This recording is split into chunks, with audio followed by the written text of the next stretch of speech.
VKR TV VKR voice ఇది నిజం వల్ల ఒక మంచి ముచ్చటెత్తుకొచ్చిన నిజంగా ఈ ముచ్చట వింటే చాలా ఆనందపడతారు. వాస్తవానికి ప్రతి ఒక్కరికి కూడా చాలా ఇంపార్టెంట్ ఇది.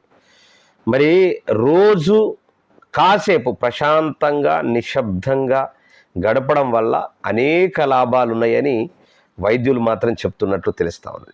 రోజుకు కనీసం 2 గంటలు నిశ్శబ్దంగా కూర్చుంటే మెదడులో కొత్త కణాలు వృద్ధి చెందుతాయి. దీంతో జ్ఞాపక శక్తి కూడా పెరుగుతుందని, నేర్చుకునే సామర్థ్యం కూడా మెరుగుపడుతుందని, భావోద్వేగాలు అదుపులో ఉంటాయి అని సూచిస్తున్నారు వైద్యులు.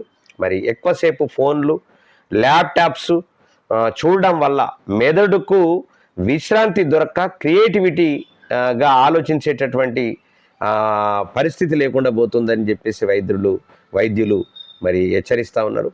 వాస్తవానికి ప్రశాంతత వల్ల మెదడులో కొన్ని కణాలు కొత్త కణాలు ఉద్భవించి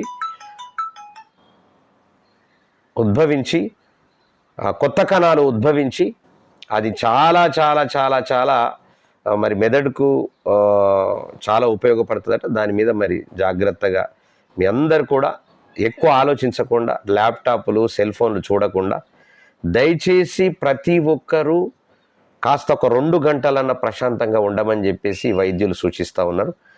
దీన్ని మాత్రం ఖచ్చితంగా మీరు ఆచరించవలసిందిగా వీకేఆర్ టీవీ కోరుతా ఉంది. ప్రశాంతత మాత్రం ఖచ్చితంగా ఉండాలా. 2 గంటలు మినిమము రోజు ప్రశాంతంగా ఉండమని చెప్పేసి మనకు మరి వైద్యులు మాత్రం సూచిస్తూ ఉన్నారు. ప్రశాంతంగా ఉండండి, జీవితాన్ని చాలా ప్రశాంతంగా గడపండి, ప్రశాంతంగా ముందుకెళ్ళండి.